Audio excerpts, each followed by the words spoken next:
Alors, bienvenue tout le monde. Une joie de vous avoir ce matin, une fois de plus. Puis, on veut continuer de louer le Seigneur ensemble en continuant nos études sur le livre de la Genèse.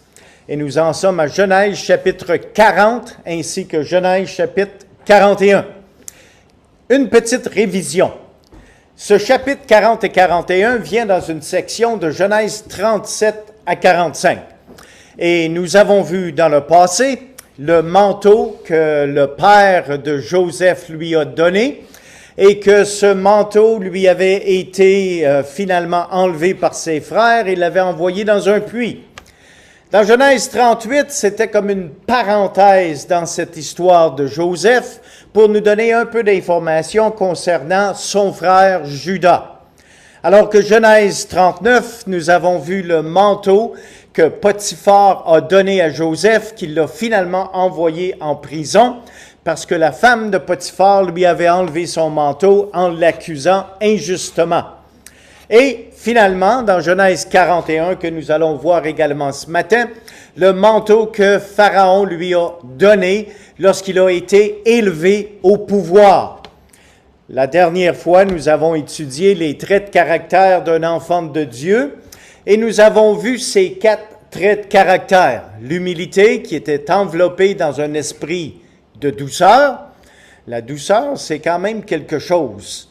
On a peut-être tendance en tant qu'être humain d'être un peu direct, mais la parole de Dieu nous encourage de tout faire dans un esprit de douceur. Un autre trait de caractère est la confiance en Dieu, ainsi qu'être capable de résister à la tentation et finalement d'exercer de bons principes d'administration.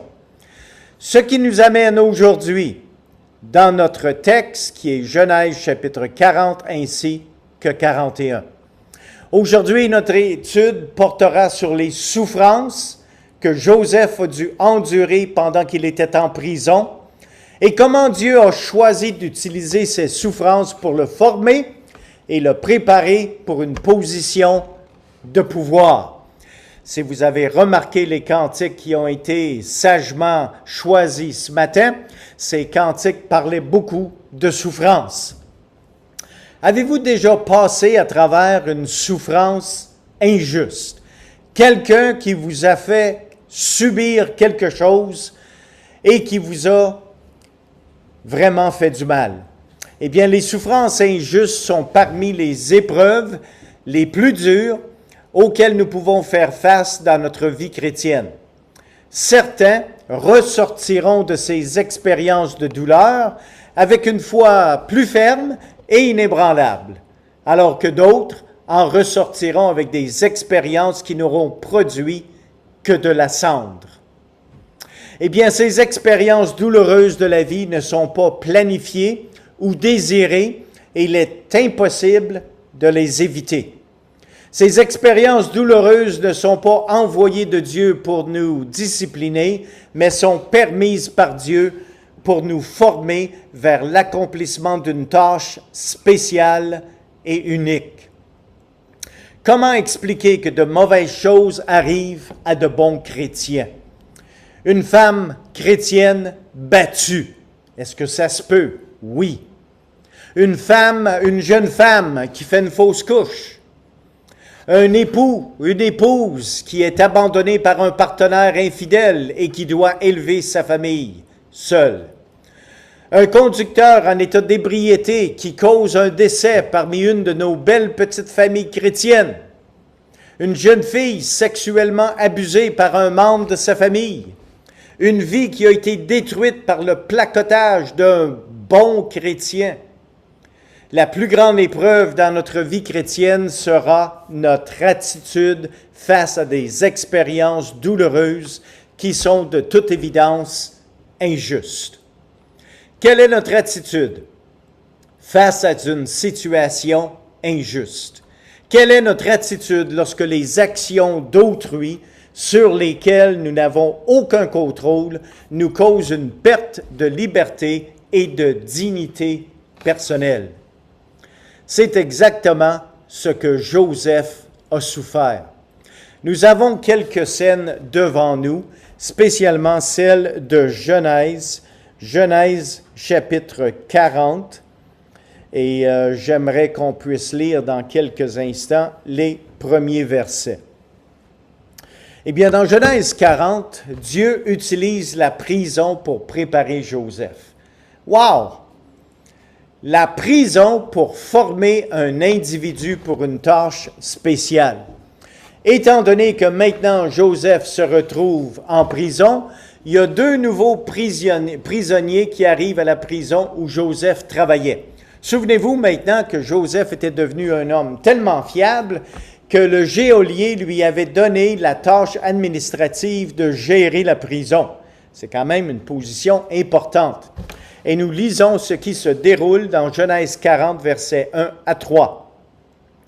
Après ces choses, après quelles choses? Après qu'il avait été jeté en prison, il arriva que les chansons et le panetier du roi d'Égypte offensèrent leur maître, le roi d'Égypte. Pharaon fut irrité contre ces 2 officiers, le chef des échansons et le chef des panetiers. Et il les fit mettre dans la prison du chef des gardes, dans la prison dans le lieu où Joseph était enfermé. Alors Joseph fait sa tâche de tous les jours, puis à un moment donné, il arrive 2 nouveaux prisonniers. Mais c'était des personnes importantes. Les chansons, eh bien, c'est un fait bien connu à travers l'histoire que plusieurs grands personnages ont été victimes d'empoisonnement. Les chansons, c'était la personne qui avait eu la confiance du roi pour goûter le vin avant que le roi le prenne. Si les chansons mouraient, c'est parce qu'on avait tenté d'empoisonner le roi ou le pharaon. Et Néhémie était un de ces échansons d'Artaxerxès dans Néhémie 1:11. Le panetier, ça fait quoi dans la vie un panetier? Bien, le panetier, c'est qui était le chef ici, alors c'est lui qui dirigeait tout le groupe, qui avait la charge plutôt de cuisiner de la nourriture pour le pharaon. Le pharaon du jour, celui qui était en pouvoir, et son temple mortuaire.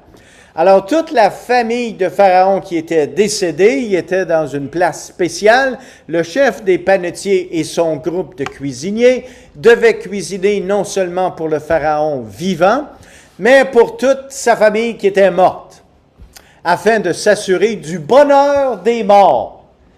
Chose intéressante, les morts ne mangent pas, mais eux croyaient qu'ils avaient besoin de nourriture. Alors, c'étaient les 2 hommes, les chansons du roi et le panetier qui se retrouvaient en prison. Les nouveaux détenus ont tous, les 2, fait un rêve. Nous lisons ceci toujours dans Genèse 40, mais cette fois au verset 5 à 8. Pendant une même nuit, les chansons et le panetier du roi d'Égypte, qui étaient enfermés dans la prison, eurent tous les 2 un songe, chacun le sien, pouvant recevoir une explication distincte. Joseph, étant venu le matin vers eux, les regarda et voici, il était triste. C'est surprenant, non? Il venait de se faire jeter en prison. Est-ce que c'est surprenant de les voir tristes? Mais c'était une tristesse qui était plus grande que d'avoir été jeté en prison. Et au verset 7, « Alors il questionna les officiers de Pharaon qui étaient avec lui dans la prison de son maître, et il leur dit, « Pourquoi avez-vous mauvais visage aujourd'hui? » Il y a des fois que dans la vie, des choses arrivent, que vos émotions sont tellement fortes que ça paraît dans votre face. Que ce soit la joie ou que ce soit la déprime, ça paraît dans la figure des individus. Verset 8, ils lui répondirent, « Nous avons eu un songe et il n'y a personne pour l'expliquer. » Joseph leur dit, « N'est-ce pas à Dieu qu'appartiennent les explications? Racontez-moi donc votre songe. » Le chef des échansons raconta son songe à Joseph et lui dit, « Dans mon songe, voici, il y avait un cep devant moi. Ce cep avait 3 serments. Quand il eut poussé, sa fleur se développa et ses grappes donnèrent des raisins mûrs. La coupe de Pharaon était dans ma main. Je pris les raisins, je les pressai dans la coupe de Pharaon, et je mis la coupe dans la main de Pharaon. Joseph lui dit, « En voici l'explication. Les 3 sarments sont 3 jours. Encore 3 jours et Pharaon relèvera ta tête et te rétablira dans ta charge. Tu mettras la coupe dans la main de Pharaon comme tu en avais l'habitude lorsque tu étais son échanson. Mais, verset 14, souviens-toi de moi quand tu seras heureux et montre, je te prie, de la bonté à mon égard, parle en ma faveur à Pharaon et fais-moi sortir de cette maison. » Alors maintenant qu'il y a eu une interprétation favorable, oublie pas, là, moi je souffre encore quand tu vas être rétabli, là. Eh bien, au verset 15, car j'ai été enlevé, puis là il donne son petit résumé. Eh bien, le chef des panetiers, lui, au verset 16, voyant que Joseph avait donné une explication favorable, dit, « Voici, il y avait aussi dans mon songe 3 corbeilles de pain blanc sur ma tête. Dans la corbeille la plus élevée, il y avait pour Pharaon des mets de toute espèce cuits au four, et les oiseaux les mangeaient dans la corbeille au-dessus de ma tête. » Joseph répondit et dit, « En voici l'explication. Les 3 corbeilles sont 3 jours. Encore 3 jours et Pharaon enlèvera ta tête de dessus toi. » Oups! Tu feras pendre à un bois et les oiseaux mangeront ta chair. Le 3e jour, jour de la naissance de Pharaon, il fit un festin à tous les serviteurs et il leva la tête du chef de ses chansons et la tête du chef des panetiers au milieu de ses serviteurs. Wow! L'interprétation d'un beau rêve. Alors oui, moi aussi j'ai eu un rêve, mais ça sera pas, on te repositionnera pas dans ce que tu étais auparavant, on va t'enlever la tête et c'est ce que le rêve voulait dire. Alors aujourd'hui nous rêvons, mais nous n'accordons pas trop d'importance aux rêves, car Dieu ne parle plus par les rêves, car nous avons maintenant sa parole. Cependant, les rêves en ancienne Égypte étaient considérés comme très significatifs. C'est d'ailleurs pour cette raison que les 2 détenus avaient la mine basse lorsqu'ils ne pouvaient obtenir d'interprétation pour leurs rêves respectifs.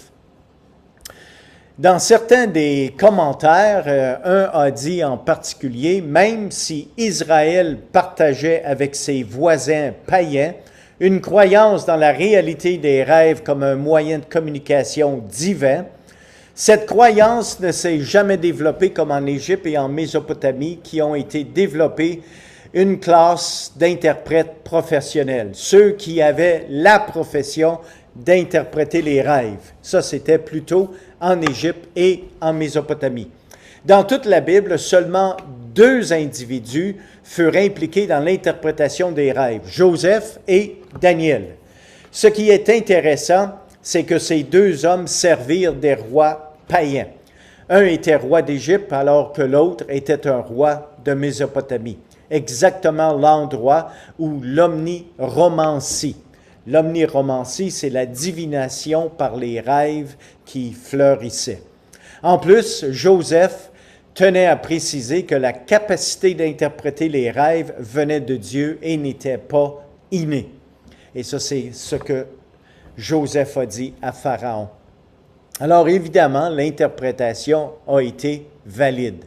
Les sentiments de Joseph et sa requête pendant qu'il était en prison, souvenez-vous qu'il a dit à celui-là qui avait eu une interprétation favorable, « J'aimerais bien sortir d'ici, n'oublie pas de parler de moi. » Alors Joseph n'est jamais devenu amer contre Dieu ou ses frères à cause des circonstances difficiles dans lesquelles il se trouvait maintenant. Il reconnaissait que Dieu n'avait pas perdu le contrôle de ces circonstances pénibles. Il avait été faussement emprisonné, mais il chercha la bonne manière de s'en sortir. Oui, il avait été jeté dans un puits par ses frères, il avait été trahi par la femme de Potiphar, il était maintenant toujours en prison et il ne voyait pas le jour où il pourrait s'en sortir. Joseph reconnaissait que les injustices de la vie pouvaient arriver à n'importe qui. et que Dieu était au contrôle de ces circonstances. C'est quelque chose que nous devons réaliser si nous avons souffert une injustice quelconque. Joseph avait été maltraité, même abusé par sa famille.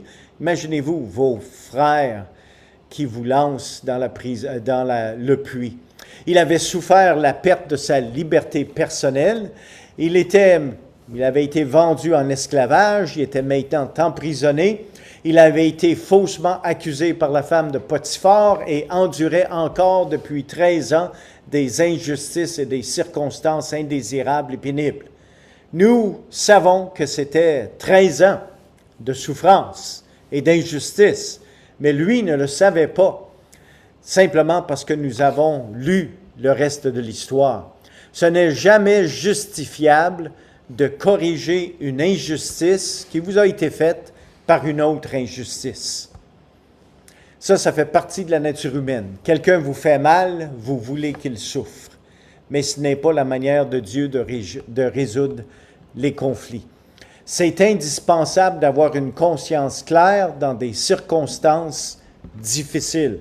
Avez-vous remarqué le verset 15 du chapitre 40?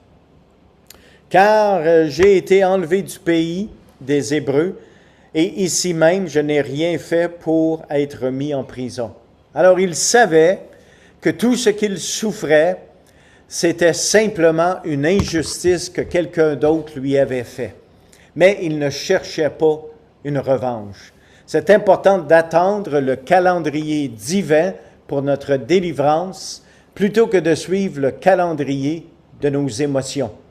Joseph avait l'espoir de sa liberté et avait certainement fait ses valises. Il était prêt à partir n'importe quand, mais il a dû attendre 2 autres années dans le donjon d'Égypte avant que son voyage royal fût réalisé. Quel désespoir, quel découragement. Vous voulez sortir, mais un autre 2 ans. Qu'est-ce qui a bien pu trotter dans la tête de Joseph pendant ces 2 ans? À quoi auriez-vous pensé? Joseph ne savait pas que sa situation allait se terminer dans 2 ans. Il n'avait aucun contrôle excepté son attitude. Son attitude envers sa famille, qui l'avait trahi. Son attitude envers Dieu, parce que pourquoi est-ce que Dieu permet telle souffrance? J'ai rien fait pour le mériter. Eh bien, l'amour que Joseph avait envers son Dieu n'avait pas été menacé. Il y a une deuxième scène que nous voyons, cette fois-ci au chapitre 41. Et je vais vous inviter de lire ce chapitre à la maison afin d'avoir les détails dont nous allons parler. Maintenant, dans ce chapitre, Pharaon fit 2 rêves pour lesquels ses interprètes professionnels ne trouvèrent point d'interprétation. Alors un nouveau poste de travail s'ouvrit au palais. Les gens que Pharaon avait spécialement comme professionnels d'interprétation de rêves, il n'y en avait pas aucune idée. Alors maintenant, qu'est-ce qui va se dérouler? On va ouvrir un nouveau poste. Eh bien, le poste de travail interprète des rêves pour le Pharaon. Et c'était initialement un poste temporaire. Joseph ne savait pas que s'il y aller, que le poste allait devenir permanent. Eh bien, on a qui comme candidat? On a Joseph, le prisonnier hébreu. Les qualifications, eh bien, expérience véritable dans le domaine spécialisé des rêves. Référence, un officier du roi, les chansons. Date disponible, immédiatement parce que c'est urgent. Salaire, à négocier. Résultat, Joseph a été embauché comme interprète des rêves de Pharaon. Wow! Nouvel job, nouvelle opportunité, sort de prison, un nouveau manteau. La vie est belle, mais est-ce que ça va durer? Eh bien, Joseph ne savait pas si ce travail allait être temporaire ou permanent. Peut-être devrait-il retourner en prison à son ancien travail. Il remit son sort à l'Éternel. Joseph impressionna le roi avec ses sages conseils et créa pour lui-même un nouveau poste d'emploi. Dans Genèse 41, nous avons ce poste qui est détaillé un peu plus et je l'ai intitulé « Ministre de l'administration et de la distribution des ressources égyptiennes ». Eh bien, on aime ça en politique aujourd'hui. On crée toutes sortes de titres de ministres. Eh bien, Joseph a eu le poste de ministre, administrateur des ressources égyptiennes. Joseph n'était certainement pas en train de réarranger la volonté de Dieu par ses bons conseils, parce qu'il a simplement donné un conseil à Pharaon. Pharaon a apprécié, ses chefs également, il a été embauché. Dieu donna un avertissement au roi d'Égypte à travers Joseph. Il relevait donc de la responsabilité des Égyptiens d'utiliser le cerveau que Dieu leur avait donné. 7 années d'abondance, suivie par 7 années de maigresse ou de difficulté. Alors, sauvez ce que vous pouvez pendant les 7 années grâce pour que lorsque les 7 années de maigresse, si on peut dire ainsi, eh bien, c'est exactement ce qu'ils ont déterminé. Eh bien, le potentiel de Joseph ici pour la position de pouvoir était évident à tous. Il a été embauché et Égypte a été sauvegardée à cause de la sagesse de Joseph. Joseph n'a jamais utilisé sa position de pouvoir afin d'obtenir sa vengeance sur les gens qui l'avaient maltraité injustement. Que ce soit ses frères, que ce soit Potiphar, que ce soit Madame Potiphar, que ce soit son geôlier qui l'avait enchaîné ou les chansons qui l'avaient oublié. Maintenant que Joseph était devenu le deuxième en position de pouvoir en Égypte, eh bien maintenant il aurait pu avoir sa revanche. Ah ouais, je me rappelle, toi là, viens ici, là, on va régler ton compte. Mais non, tout a été oublié. Quelle belle procédure. La semaine dernière, ou il y a en fait 2 semaines maintenant, j'ai partagé avec vous comment Dieu avait utilisé des circonstances très difficiles dans ma vie pour me former. Cette semaine, nous allons terminer l'enregistrement et j'aimerais vous donner l'opportunité de partager avec l'Église comment Dieu a utilisé des circonstances difficiles dans votre vie afin de faire de vous un homme ou une femme de Dieu qu'il peut utiliser pour sa gloire. Soyez certains de donner gloire à Dieu dans ce temps de partage et n'ayez pas peur de partager avec vos frères et sœurs aujourd'hui parce qu'il y a certainement quelques individus qui passent, possiblement présentement, par la formation d'un puits ou le désespoir d'une prison dans leur vie et ces gens pourraient être encouragés par votre partage. Alors, j'aimerais tout simplement arrêter l'enregistrement à ce point, vous donner l'occasion de partager des circonstances que vous avez vécues afin que ceux-ci puissent devenir des bénédictions pour d'autres frères et sœurs.